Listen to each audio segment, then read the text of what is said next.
My stepsister removed every photo of my dead mother and me from my dad's house. I gave him a photo album at his 60th birthday in front of everyone. My dad remarried when I was 19 and already living on my own. His new wife Gloria seemed nice enough, and I was happy he found someone after being alone for 6 years since my mom passed. Gloria had a daughter named Waverly who was 2 years younger than me. I tried to be welcoming because I knew blending families was hard. Waverly didn't try at all. From the first family dinner, Waverly made it clear she didn't consider me real family. She talked over me constantly. She corrected things I said even when I was right. She made comments about how she finally had a father figure since her own dad left when she was little. She acted like my dad was hers now and I was just some person from his past who occasionally showed up. I didn't live at home anymore, so I told myself it didn't matter. I visited every few weeks for dinner and holidays. I smiled through Waverly's attitude and focused on spending time with my dad. He was happy with Gloria, and that was what mattered. I could handle an annoying stepsister for a few hours at a time. Then I noticed the photos. My dad's house used to be filled with pictures of me growing up. My school photos on the hallway wall. My graduation picture on the mantle. Candid shots of me and my dad fishing, camping, celebrating birthdays. Photos of my mom before she got sick. Those pictures had been there my entire life. They were part of the house as much as the walls themselves. The first time I noticed something was off, 2 of my school photos were missing from the hallway. I asked my dad about it and he looked confused.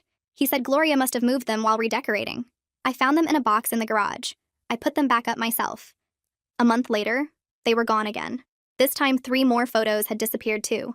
I found them in the same box, now joined by my graduation picture and 2 photos of my mom.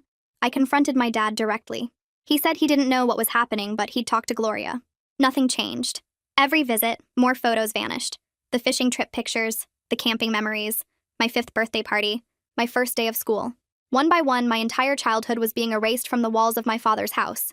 Meanwhile, photos of Waverly started appearing everywhere. Her senior portraits replaced mine in the hallway. Her college acceptance celebration took the spot on the mantle where my graduation photo used to sit. Her childhood pictures filled frames that used to hold images of me and my mom. The house I grew up in was becoming a shrine to someone who'd lived there for less than 2 years. I knew it was Waverly. Gloria was too gentle to do something this cruel, and my dad was too oblivious to notice the changes happening gradually. Waverly was methodically removing me from the family home and replacing me with herself. When I finally confronted her, she didn't even deny it. She said the house felt cluttered with old photos everywhere. She said it was weird for her mom to live surrounded by pictures of my dad's dead wife. She said I didn't even live there anymore, so why did I need photos on the walls? She said her family lived there now, and the house should reflect that. I asked what she did with my mom's photos. She shrugged and said they were somewhere in the garage. She said I could take them if I wanted since nobody else needed them. I went to my dad and told him everything. I told him Waverly had been systematically removing every trace of me and my mother from his house. I told him she admitted it to my face without any shame. I asked him to do something about it. He looked uncomfortable. He said he didn't want to cause drama with Gloria. He said Waverly was young and still adjusting. He said maybe I was being too sensitive about old photos. He said the past was the past, and we all needed to move forward as a new family. That was when I realized my dad wasn't going to protect my place in his life. He was going to let Waverly erase me because it was easier than having a difficult conversation with his new wife. So I stopped waiting for him to fix things. I fixed them myself. I started by taking back what was mine. Every photo of me and my mom that Waverly had thrown in the garage came home with me. I didn't ask permission. I just loaded them into my car during a Sunday dinner while everyone was eating dessert. Waverly noticed when she went to the garage for something and found the boxes empty. She came back inside demanding to know where everything went. I told her I took what nobody else wanted since she made it clear those photos didn't belong in this house anymore. She complained to my dad and Gloria. My dad looked relieved that he didn't have to deal with it anymore. Gloria looked uncomfortable but said nothing. Waverly fumed but couldn't argue since she was the one who said I could have them. Then I started being less available. I stopped answering his calls. The first time he phoned after I took the photos, I let it go to voicemail. He said he wanted to check in and see how I was doing. His voice sounded confused, like he couldn't understand why I wasn't responding. The second call came 3 days later. He asked if I wanted to come over for dinner on Sunday. I texted back saying I had plans. The third call happened a week after that. He left a longer message this time, saying Gloria was making my favorite pot roast and they really hoped I could make it. I replied that work was busy and I couldn't commit to anything right now. Each excuse felt like putting up a shield between me and the hurt of watching Waverly erase me while he did nothing. By the 4th week, his messages started sounding worried instead of just confused. He asked if everything was okay and if he'd done something wrong. I almost laughed when I heard that one. Almost. At work, I kept messing up simple things. I forgot to send an email to a client. I scheduled a meeting for the wrong time. I stared at my computer screen without actually seeing anything on it. Lana noticed during our lunch break on a Tuesday. We were sitting in the break room with our sandwiches when she put her hand on my arm and asked what was going on. I tried to brush it off at first, saying I was just tired. She gave me a look that said she wasn't buying it, so I told her everything. About the photos disappearing one by one, about finding them in boxes in the garage like trash, about Waverly admitting she threw them away because nobody needed them, about my dad refusing to do anything because he didn't want drama with his new wife. Lana's face got red while I talked. When I finished, she actually raised her voice, which she never does. She said it was cruel and wrong and my dad should be ashamed of himself for letting it happen. Hearing her get angry on my behalf made something tight in my chest loosen a little. She said I wasn't overreacting or being too sensitive. She said anyone would be hurt by what happened. Saturday morning, I was still in my pajamas when someone knocked on my apartment door. I looked through the peephole and saw my dad standing there. My stomach dropped. I thought about not answering, but he knocked again and called my name. I opened the door and he looked terrible. His hair was messy and he had dark circles under his eyes. He asked if he could come in. I stepped aside and let him walk past me into the living room. He turned around and asked why I'd been avoiding the family. I crossed my arms and told him I couldn't keep coming over to watch Waverly erase me from his life while he stood by and let it happen. He opened his mouth to say something, but I kept going. I told him it hurt too much to be in that house and see all my memories gone, replaced by someone who made it clear she didn't want me there.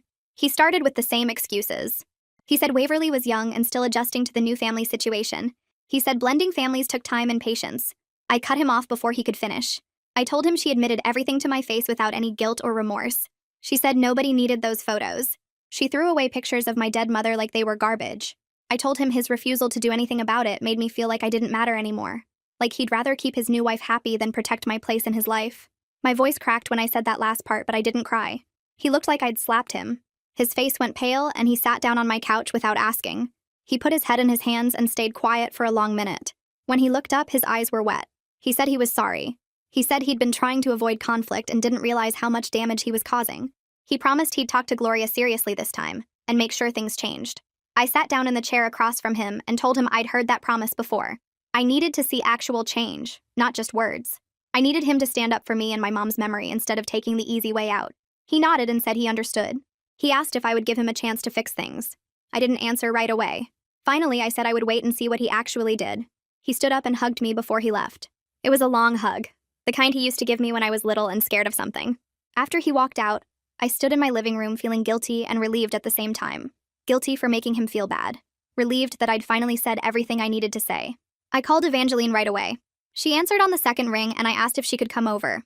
She showed up 40 minutes later with 2 bottles of wine and a bag of chips.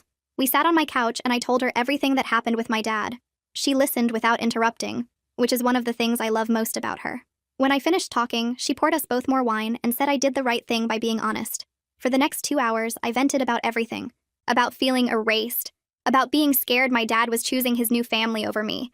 About missing my mom and wishing she was here to tell me what to do.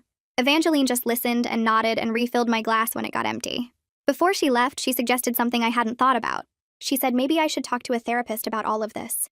She said losing my mom and now feeling pushed out of my dad's life was complicated grief that might help to work through with a professional.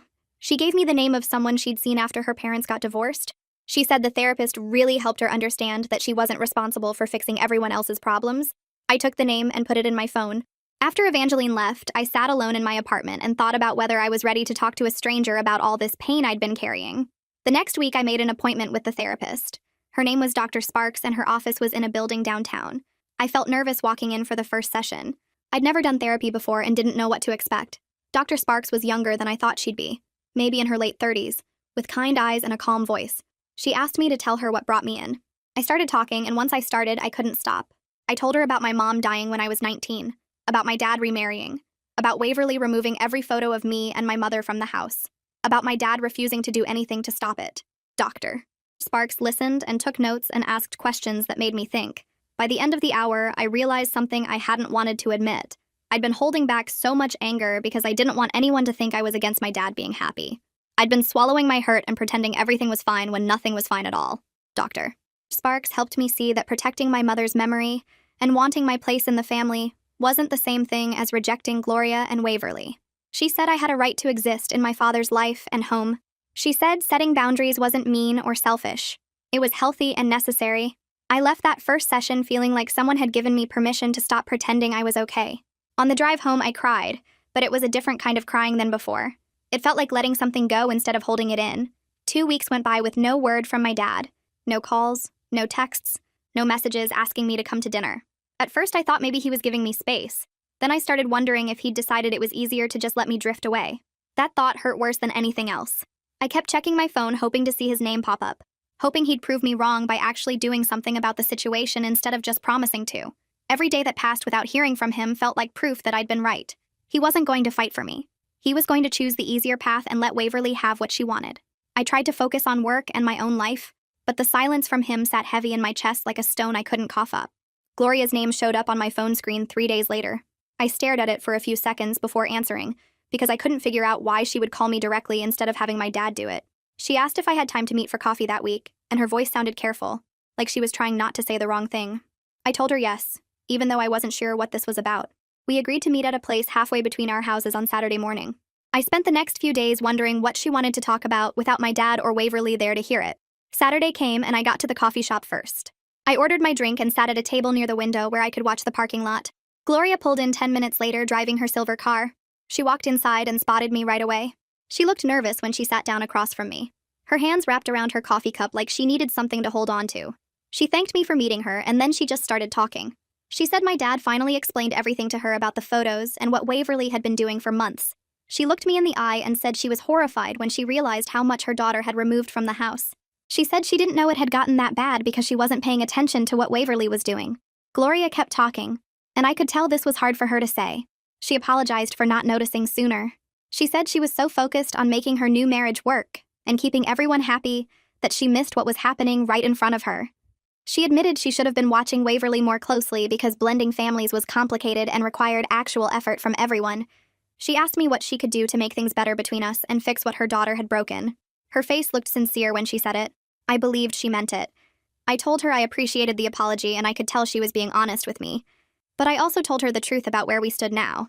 The photos were gone from my dad's house because I took them all back to my apartment. They were in boxes in my closet and on my own walls now. I explained that even if we tried to put them back up at Dad's house, I couldn't trust they would stay there. Waverly had proven she would just remove them again the second nobody was looking.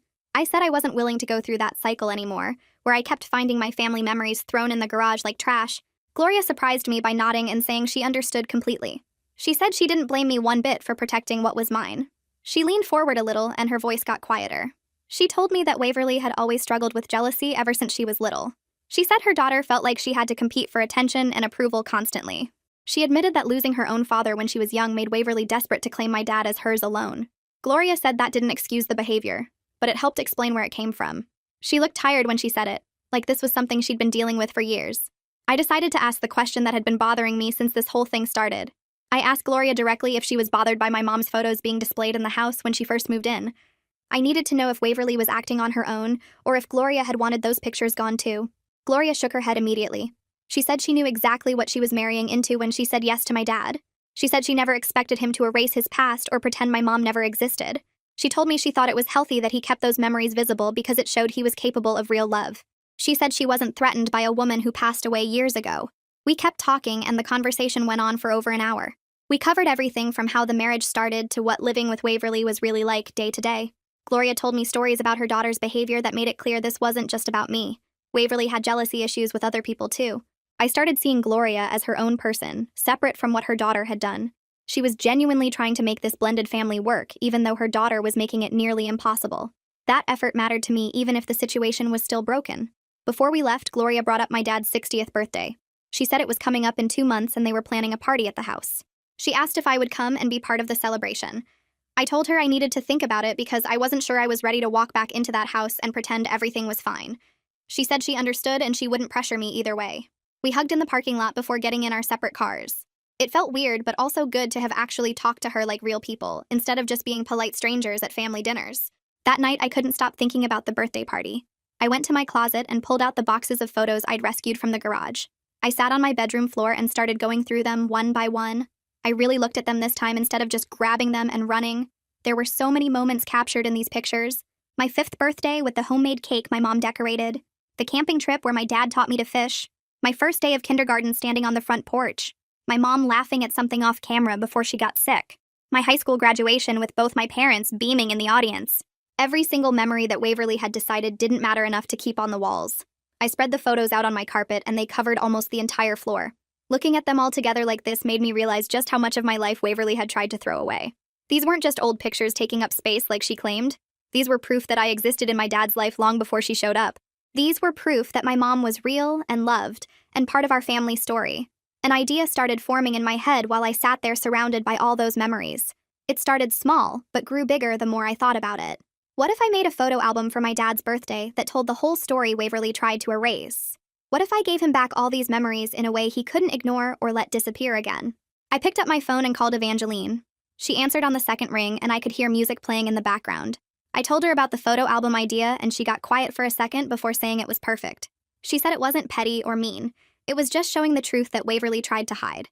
She offered to help me organize everything and make it look really professional so nobody could dismiss it as just me being emotional. I felt relieved hearing her support because part of me worried the whole thing was too much. We made plans to start working on it that weekend at my apartment. Saturday morning, Evangeline showed up with her laptop and a bunch of supplies she bought at the craft store. We spread all the photos across my living room floor and started sorting them by year. There were way more than I remembered. Pictures from every birthday, every school year, family trips to the lake, camping in the mountains, Christmas mornings, my mom smiling in the kitchen, my dad teaching me to ride a bike, the two of them dancing at some party. Evangeline kept picking up photos and asking me about them, and I found myself telling stories I hadn't thought about in years. Around noon, her mom, Lucille, stopped by to drop off lunch and ended up staying. She sat down on the floor with us and started looking through the photos too. Lucille asked what we were doing, and Evangeline explained the whole situation with Waverly and the birthday album plan.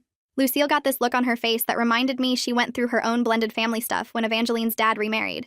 She told us about how her ex-husband's new wife tried to act like Lucille never existed, and how hard that was for Evangeline as a kid. She said making my presence visible wasn't cruel at all. She said families that pretend the past didn't exist never build real trust because everyone knows the truth is being hidden. She looked right at me and said my dad needed to see what he'd been allowing to disappear. Hearing that from someone who actually lived through similar stuff made me feel like I wasn't crazy for doing this. We kept working, and I started thinking about how I wanted to present the album at the party. It needed to happen in front of everyone, so my dad couldn't just brush it off like he did with everything else. The extended family needed to see what had been erased from his house.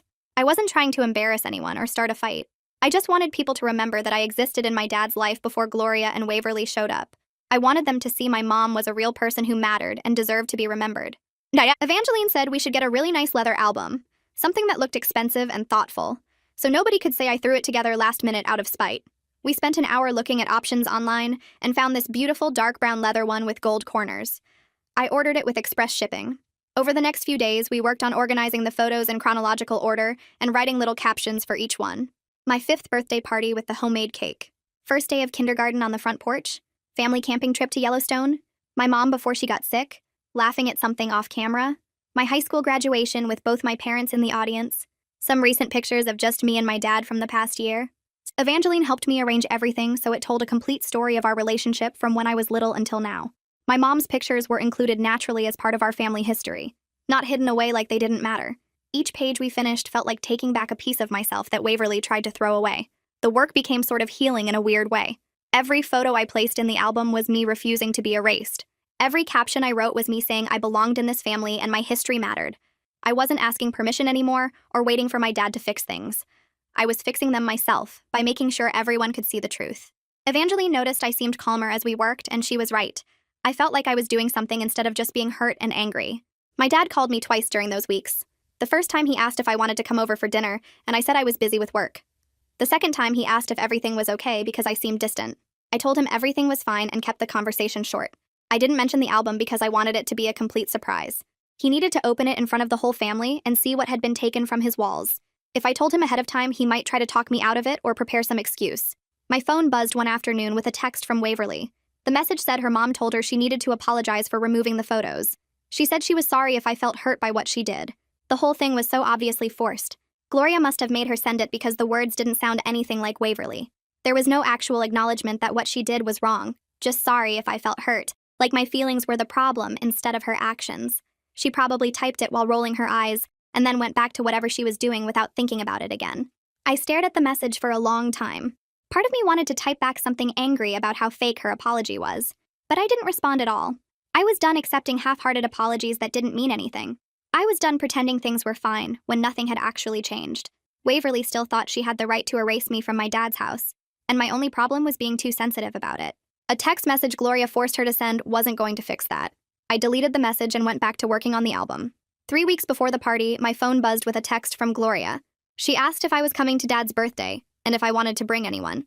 I stared at the message for a minute before responding. I confirmed I'd be there and mentioned I was bringing Evangeline for moral support. Gloria sent back a smiley face emoji and said she was glad I'd be there. I wondered if she knew what I was planning or if she just thought I was bringing a friend to make family gatherings less awkward. Either way, I appreciated that she was trying to include me. The text made everything feel more real. I was actually going to do this in front of the whole family. I was going to hand my dad a photo album filled with all the memories Waverly tried to erase, and everyone would see what had been taken from the walls of his house. The next therapy session came at the right time because I was starting to feel nervous about how public this whole thing was. I sat in the familiar chair across from the therapist and admitted I was second-guessing myself. She asked what I was worried about specifically. I told her I was afraid people would think I was trying to cause drama or embarrass Waverly in front of everyone. She nodded and asked if that was my goal. I said no, but I couldn't deny there was some satisfaction in knowing Waverly would have to face what she did publicly.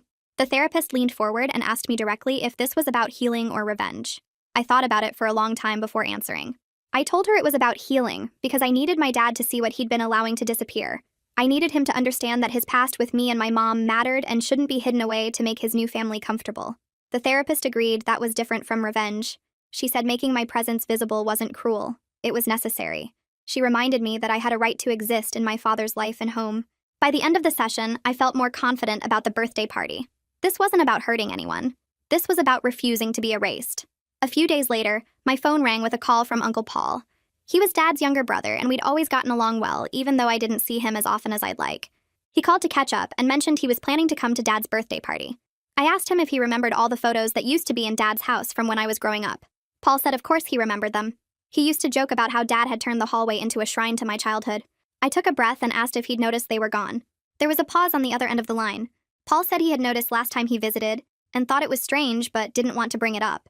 He figured maybe Dad had redecorated or put them in storage for some reason. I explained what had actually happened. I told him about Waverly systematically removing every photo of me and my mom and replacing them with pictures of herself. I told him about finding everything in boxes in the garage and how Dad refused to do anything about it. Paul got quiet for a long moment. When he finally spoke, his voice was tight. He said he was glad I was doing something about it. He said he'd worried Dad was erasing his past to make Gloria comfortable, and it had bothered him more than he wanted to admit.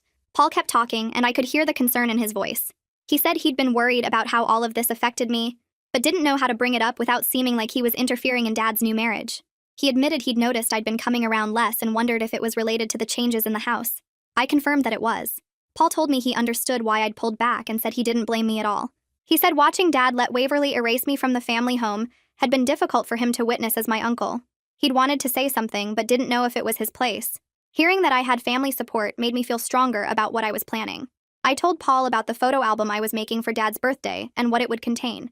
He was quiet again, and then said he thought it was perfect. He said sometimes people needed to see the truth laid out clearly before they could acknowledge what they'd been allowing to happen. Knowing Paul understood and approved of what I was doing gave me the confidence I needed to follow through.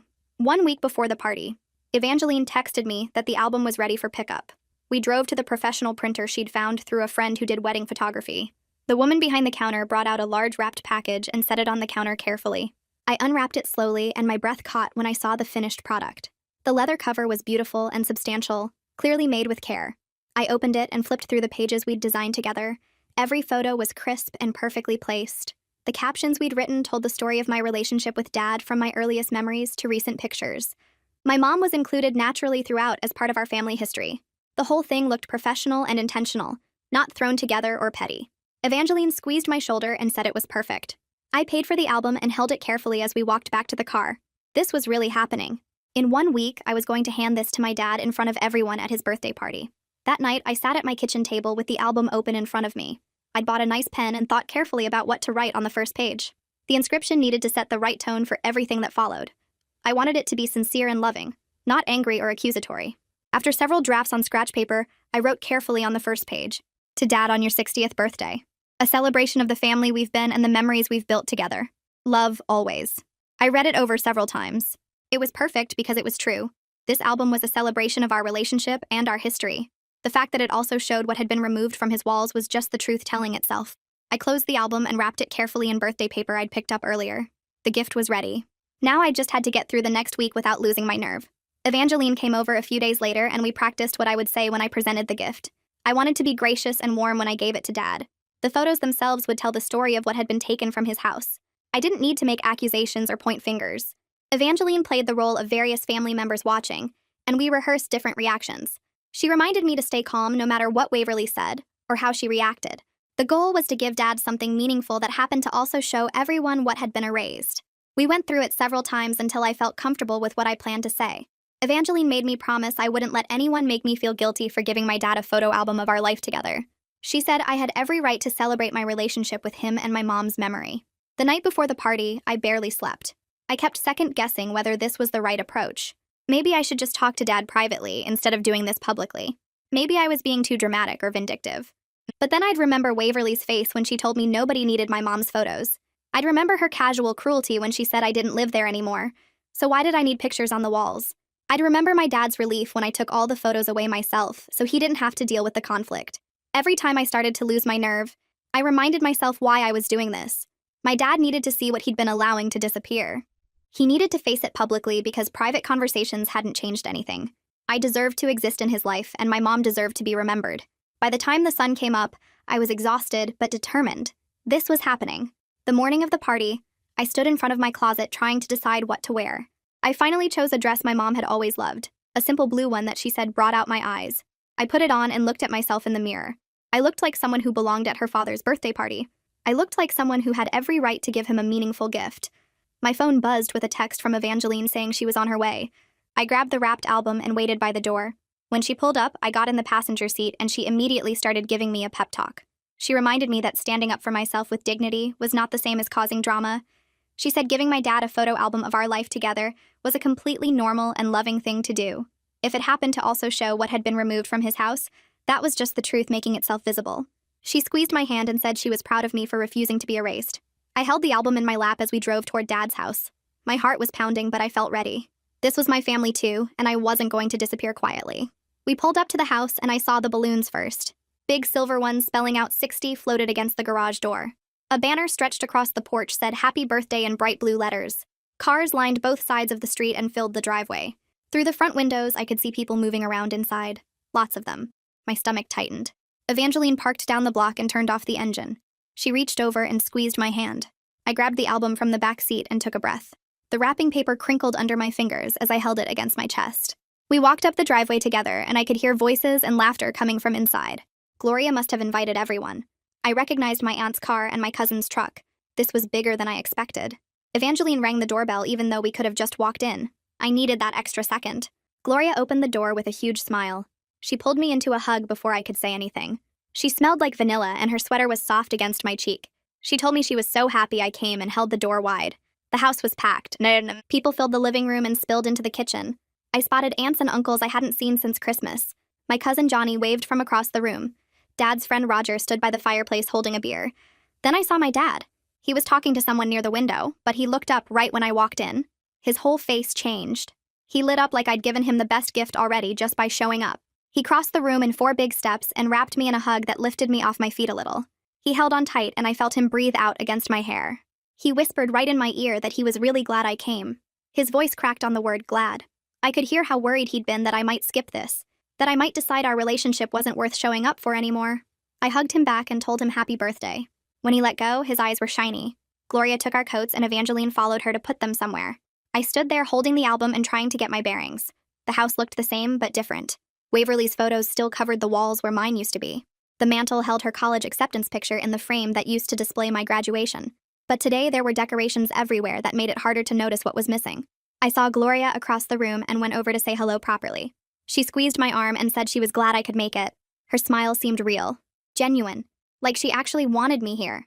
Waverly stood near the kitchen talking to someone I didn't recognize. She glanced over when I walked in but looked away immediately. She didn't come over, didn't wave, didn't acknowledge me at all. That was fine. I wasn't here for her. I was here for my dad and for myself. Evangeline came back and stood next to me. She scanned the room and then leaned close to whisper that I could do this. I nodded. My aunt came over and asked where I'd been hiding. She said she hadn't seen me in months. I told her work had been crazy and left it at that. She didn't push. My uncle asked about my apartment and whether I was still at the same place. I answered and kept things light. People kept coming up to talk. My cousin asked about my car. Dad's friend asked if I was seeing anyone. Normal birthday party questions. Normal family small talk. I moved through it all with the album tucked under my arm. Nobody asked what it was. For the first hour, I just existed in the space. I talked to relatives and ate chips and drank soda. Several people mentioned they hadn't seen me at family dinners lately. I said I'd been busy.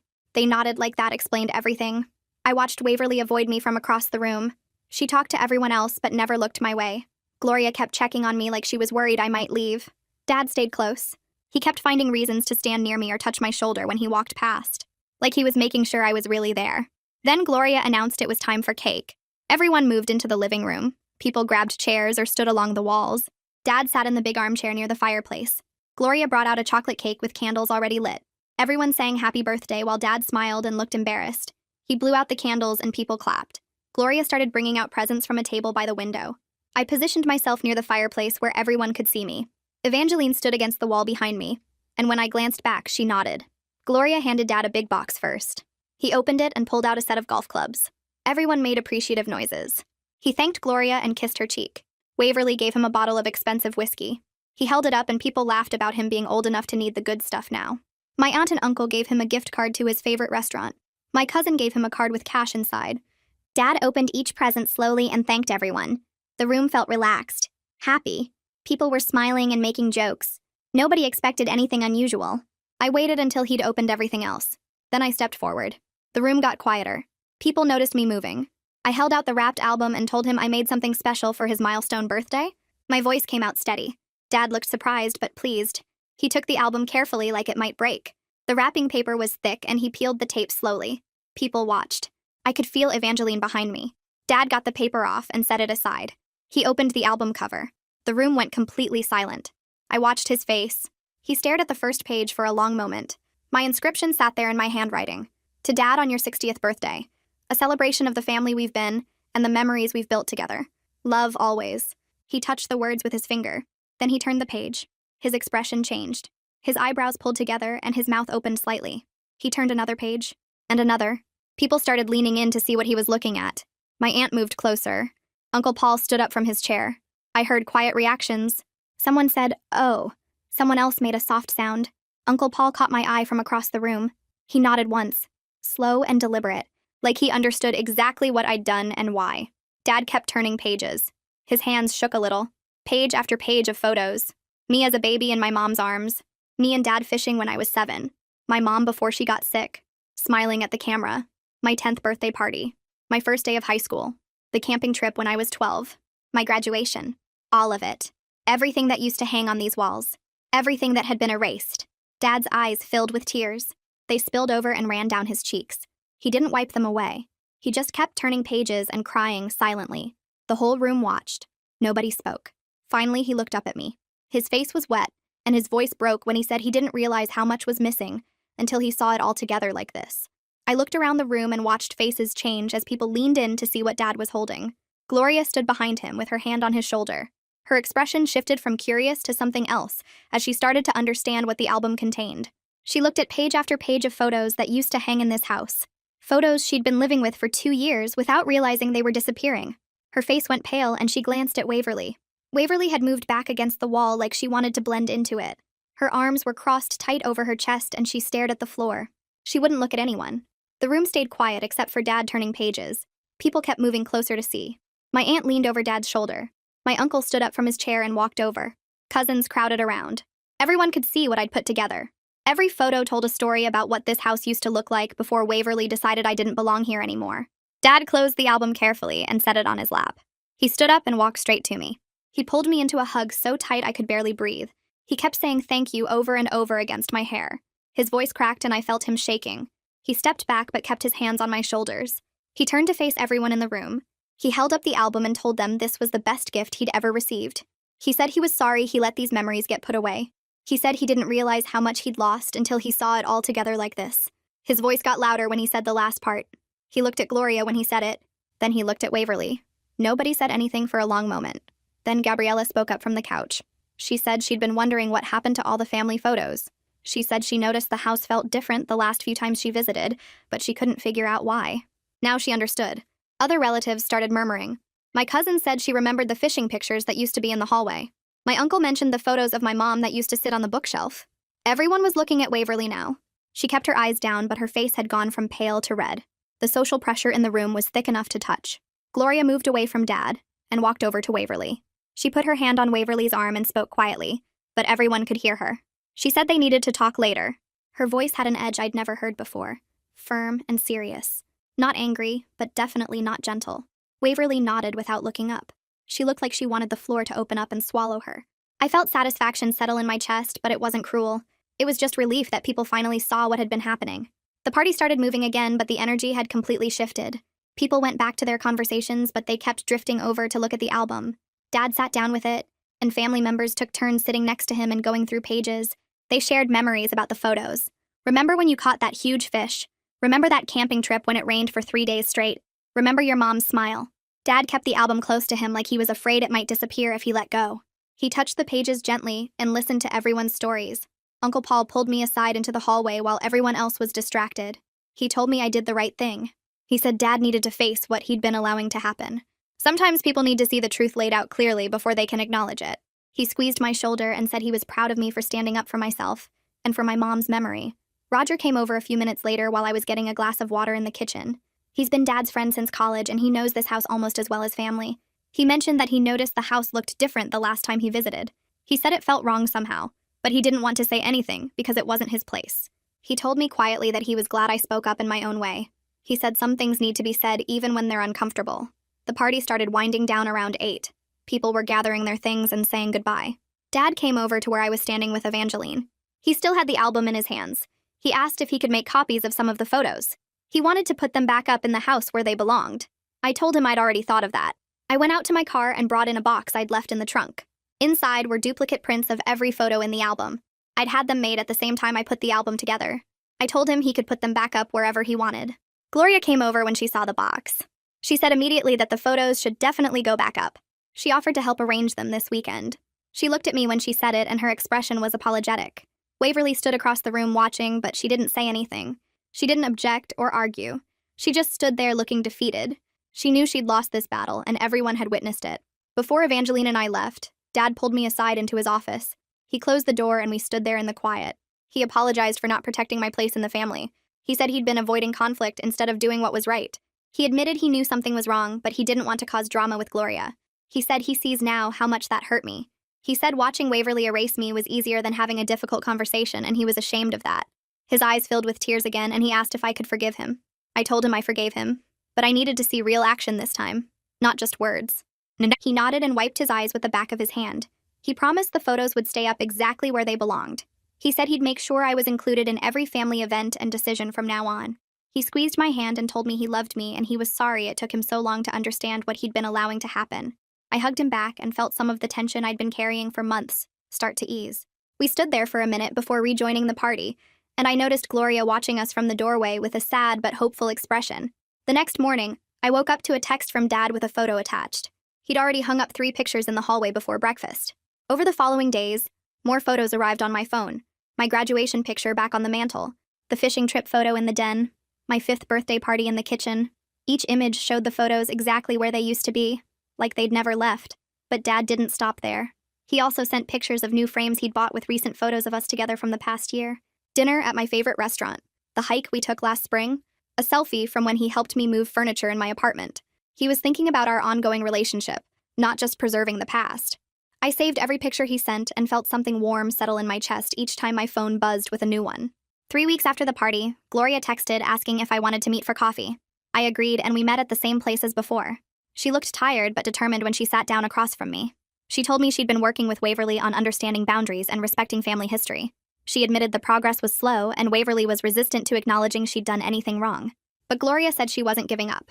She'd enrolled Waverly in therapy to work through her jealousy issues and her fear of not being enough. Gloria apologized again for not noticing sooner and promised she was committed to addressing her daughter's behavior, even if it meant difficult conversations every single day. I thanked her for trying and told her I appreciated her honesty about how hard it was. We talked for over an hour about blended families and how complicated it could be to honor everyone's place in the new structure. 3 months passed, and I found myself back at regular Sunday dinners with healthier boundaries in place. Dad made consistent effort to include me in conversations and decisions. He asked my opinion on things and made space for my voice at the table. The photos stayed up and nobody touched them. Waverly and I weren't close and probably never would be, but we'd reached a civil place where we could exist in the same room without tension. She didn't talk over me anymore, and I didn't feel the need to prove my place in the family. I'd learned to advocate for myself without waiting for someone else to fight my battles. I'd learned that speaking up wasn't cruel or selfish. It was necessary. That strength I'd found when I decided to make the photo album felt like the real gift I'd given myself. Not just the recognition from my family, but the knowledge that I could stand up for what mattered to me even when it was uncomfortable. I drove home from dinner that night feeling lighter than I had in years, knowing I'd reclaimed my place in my father's life on my own terms.